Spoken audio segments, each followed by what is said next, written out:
Welcome back to our fifth and final segment of the GSMC Golf Podcast, presented by the GSMC Sports Network.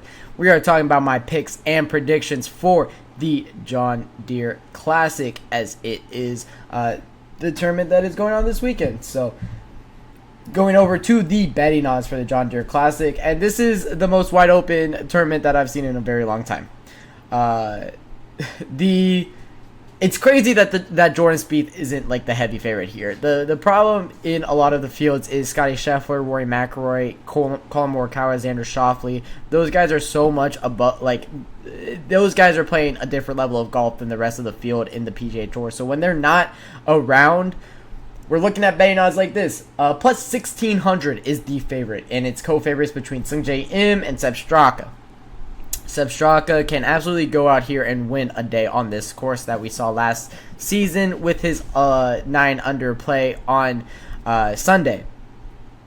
However, he isn't that consistent, and we haven't seen him play too fantastic this past season, so I'm not going to bet on him. Another guy that we haven't seen play too fantastic this past season, Jordan Spieth. I'm not going to bet on Jordan Spieth unless he proves me wrong. He still hasn't proved me wrong. Stay away from Jordan Spieth's line. That is my one piece of advice, solid piece of advice for this weekend. Some guys that I really like in this field. I think this is Jason Day's time. He's had a quiet last few months after a fantastic start to this season. So for Jason Day, I think it's going to be time for him to finally start to win again and play some fantastic golf again, like we know he can do. Former world #1 golfer for a very long time. Some other names in this field that I feel very confident in is Aaron Rai, who just had a fantastic weekend at the Rocket Mortgage. I've seen some good stuff from Aaron Rai. Actually, let me pull up his latest results to kind of back up what I'm saying here. So he's 58th now in the FedEx Cup standings. He's from Wolverhampton. Fun fact. I'm just looking at his PGA Tour, and that's what I saw. But this season, T2 at the Rocket Mortgage, a T19 at the U.S. Open, T14 at the Canadian Open, T32 at the Charles Schwab, T39 at the PGA, T4 at the Byron Nelson, T23 at the Zurich Classic. He hasn't been cut since the Punta Cana Championship in April. Has had a very great recent run of events here in the last 2 or 3 months. And Aaron Rai can absolutely go out there and win a day. He has never won. He has never won on tour in the 85 events that he's played in, but he's only been on tour for 2 seasons now, or this is his 3rd season on tour. Has won 5 times in the European Tour, though. He is a fantastic golfer. He can definitely go out there and win a day. He's one of the best strokes gained total in the entire field, 8th in strokes gained total. So one of the best approach shots in all of golf, 6th with the irons, 28th off the tee, 58th around the green, and like I said, 8th total. He has one of the best, polygons, and he just hasn't been able to get it to work.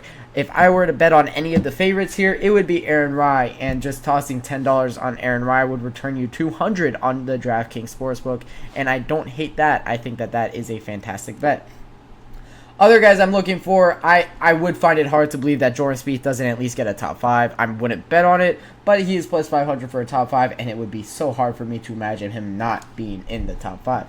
Other guys that I really like a little bit down the board, I really like Lucas Glover. Luke Clanton showed me a lot that I would, I would feel very confident on him after that performance at the Rocket Mortgage. Other guys like Michael Thorntonson being at plus 8,000 feels a little bit disrespectful. I think that could be a good bet as well. Maybe not to win, but he did play in this tournament last season, got 14 under in it in, I think it might have been his PGA Tour debut. It could not have been, but he was an amateur last year and played some fantastic golf. Davis Riley, who's won. Neil Shipley being plus 10,000.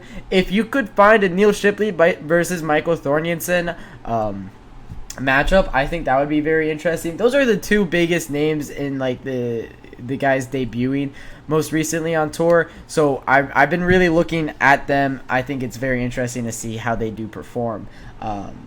But I would say that Neil Shipley has played some fantastic golf, and for his top 10, which I think is very likely for Neil Shipley, is plus 900. So, $100 returns you 900, so $10 returns you 90. I don't hate that. I think that could be a very, very, very good bet. I think that might be my best bet, actually. Neil Shipley, top 10 here, would be my best bet at plus 900.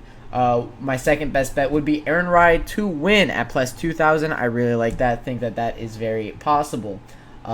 Some tournament props, big guns versus the field. Big guns, that means Sungjae Im, Seb Straka, Jordan Spieth, and Aaron Rye at plus 400 opposed to the field. I would like that a lot. I would take one of those four to win. I would feel very confident about that. Round props, you can always look at that. And yeah, just for the tournament lines and for the winners, like I said, I really like Aaron Rye. What makes Aaron Rye different on the John Deere Classic? Well, like I said, he's playing some great golf going into this weekend. And also, I really love his approach shots. You see a lot of approach shots within 100 feet when you have as good of a driver as he does. He's so accurate with the driver as well. His approach shots from less than 100 yards is 31st on tour. He puts it closest to the pin, or as close to the pin as anybody. Looking at his proximity to the pin, if I could find it on, there it is. Proximity to the hole is 20th. His greens in regulation percentage is second only to Scotty Scheffler at 71.65%. His iron play really stands out here, and it can be a very big point of advantage.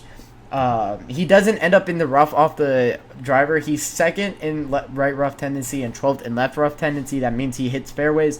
What did I mention in that first segment talking about this golf course, talking about the breakdown of it? Well, you need to hit fairways, and he does. And I mean, his average driving distance is about 295.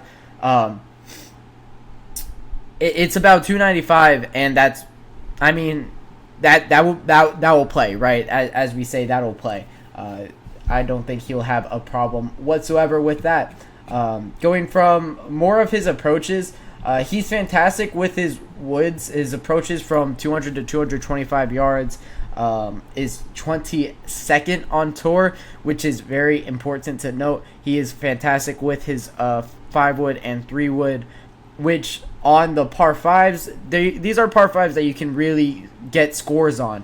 And for Aaron Rye, if he is able to do so on them, I think that he puts himself in a very great position. So I really like that favorites versus the field bet at plus 400 for the favorites. I think that would make a good bit of sense. Some other names in this field that I kind of would stay away from. Nick Dunlap, I think I'd stay away from. Maybe a Denny McCarthy I'd stay away from.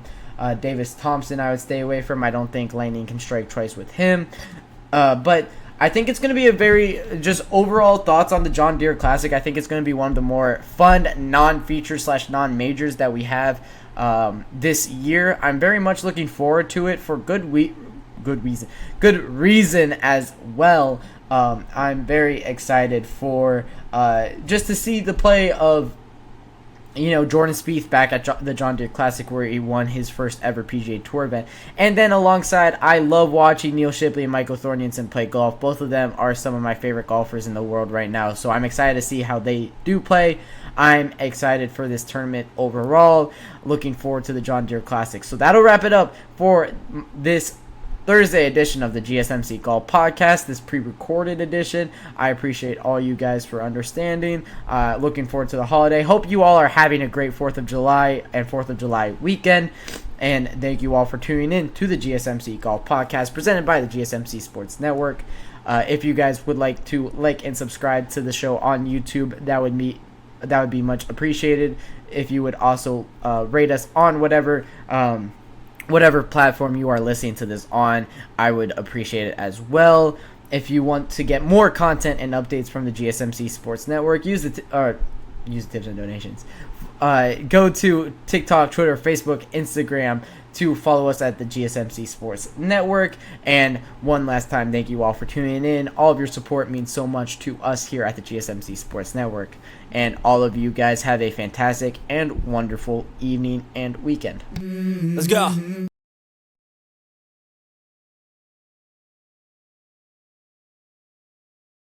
Mm-hmm.